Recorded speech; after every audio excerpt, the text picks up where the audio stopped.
Yeah, to piggyback on a couple of questions, will we ever achieve campaign finance reform? And in the larger picture, do you see, as I do, a growing gulf between the wealthy and the middle class, and the systemic disease that goes with that, and how do we solve it? Because the lobbyists and the money now that are put into campaigns feed that growing gap. Well, I mean, just look at the past presidential elections. I think that that Bush's first campaign, he spent $250 million. His second campaign, I think he spent almost $500,000. $500 million. Now, Obama's first campaign, he spent $750 million, and now they're expected to spend over $1 billion. And that I don't see an end to it, and nobody's going to volunteer to take the government match, when the other person has access to that type of money. So that's going to have to maybe be something that's addressed in the Constitution as well. But I don't see politicians changing that. I really don't. No. I think that's people have to get upset to change it, because politicians will give you lip service, but I don't think they'll change it. And what was the second question? Do you see what I see as a growing gap between a middle class who's downtrending and the wealthy, and what can we do to solve that? Because I think systemically many of our problems stem from that. Well, one of the big things with the middle class is that their largest asset was their home, and now home values have fallen so much that that's been a major draw on the middle class. So the wealthy had other assets that weren't their primary residence, and it's, when you keep giving these corporate tax breaks. So if you look at the top 400 earners in the United States that reported their taxes last year, the top 400 made $139 billion, and so that's like half of the 500 million a piece or 400 million a piece that they made. They pay 15% in income tax on average. Where everybody, I don't know anybody, does anybody here pay 15% in income tax? I certainly don't pay 15%. And so you have this policy that is geared towards, because I think there's an error in some logic that says that if you keep giving corporations and the wealthy tax breaks, they'll hire more people. And what we've seen in some studies is that when you keep giving corporations tax breaks, they keep paying higher dividends to their investors instead of hiring more people. And especially now, when there's such mistrust and uncertainty in the market, why would you hire new people right now if you're an employer? I don't know what's going to happen. And our company, we actually we grew by 100%. We had 25 employees last year. We had 50 employees this year. But we're in healthcare, and we're very certain of the market. If you're in another industry, I don't know what to say. I think that rift is only going to get wider. Do you feel there's any environmental issues that need to be addressed? As in what? Global warming. Yeah. So you can't. I want to quote somebody who probably is not popular here, but Huntsman, who's not popular even with his own party. But Huntsman said, if 90% of oncologists were all telling you that something can cause you cancer, wouldn't you listen to them?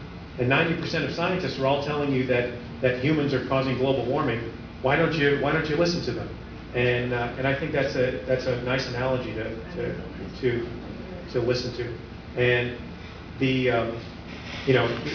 it's hard to control our own output when you have nations like China that really have no restrictions on output, and they're using fossil fuels like crazy.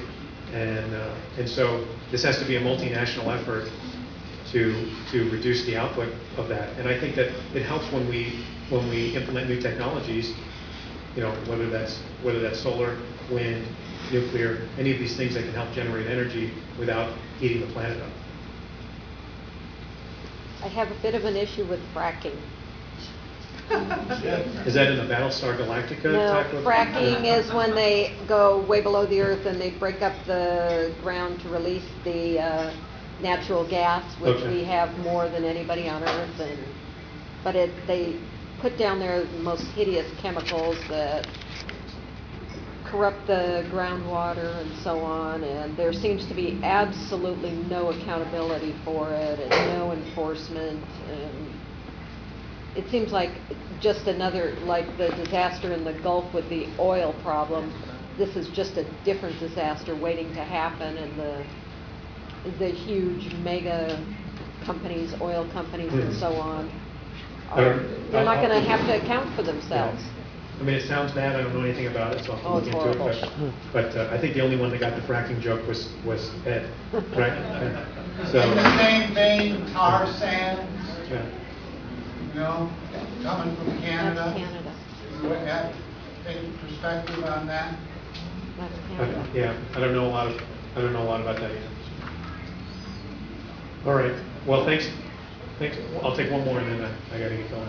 I came a little late, apologize for that, so perhaps you already answered this question. If you did, just say I answered this question and I'll let somebody else download it to me. Clearly you're in a mostly friendly audience, but Yeah, mostly. mostly. But I'm more interested in knowing how it is that you think you can beat Buck McKeon, as opposed to what your stands are on various issues. And I know that's probably not a short answer, but I think it's probably the most pertinent Great question. could possibly be asked here. Broad strokes of trash. Yeah, Right. just because the man is, shockingly to me, and to probably everybody else in this room, immensely popular. Clearly he's going to line up an awful lot of defense industry dollars to combat whoever runs against him. And so I'm curious, strategically, how you think it's possible. Well, What compelled you to enter? So I wouldn't, if it was, I got a lot more important things to do in my life than running a race that I thought that I couldn't win in. So I hired people to look at the race in several different ways, and it was really hard before the redistricting was completely done because you really had no idea. You couldn't go precinct by precinct and look at histories and all of this. But the district is, were you here when I talked about how the district had changed after redistricting? I wasn't, but Okay. I'm familiar with what happened with redistricting. So it's less favorable to Buck than it had been in the past. So that's the first thing. The second thing is that this is the first time in history that people have always been upset with other people's congressmen, but this is the first time in history that people are so upset that a majority of people say, I want to fire my own congressman. It's always been, your guy is bad, but my guy's okay. And so if you see the more recent CNN polls, people are kind of upset with just, in 2008, you had a little swing toward the Democratic side. In 2010, you had a swing toward the Republican side. I think that 2012, you might see an anti-incumbency swing, and I'm, this is what people are telling me, that people are fed up with incumbents, and they're fed up with what recently happened over the debt negotiation. Mm-hmm. They're fed up that this brakemanship led to a downgrade in our credit score by S&P, and what that may actually have any effect later on on your interest rates. And all of that stuff was done by career politicians, that people that won't compromise. And so that's going to be our main message. And in addition to the other things that are on my website, you can see I put together a professional team.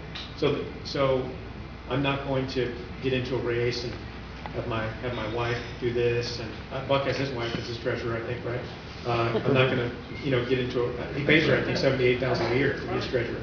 But I'm not going to get into a race and have my friend do this and my wife do that. I hired professional people. My main consultant they've done 500 campaigns. They have a 78% win record. They only do Democratic campaigns. I've hired a second group of consultants that do media that have done doctors before, because my main consultant told me that doctors' campaigns are so much different than any other campaign. You have to have somebody that's done a doctor's campaign before. And these guys did a doctor in Wisconsin who started out polling at 6% and ended up winning with 52%.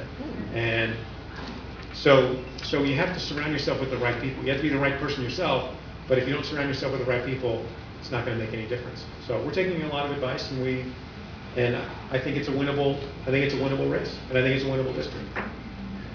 China seems to have a whole mountain of our debt. Any ideas on how to correct that, or is that a real long-term item? Yeah, they have a lot of our debt. They don't have the most. I think that's been a misstatement a lot, that they hold the largest portion of our debt. But actually, I think the government holds the largest portion of our debt and the treasury bonds. Social But Security.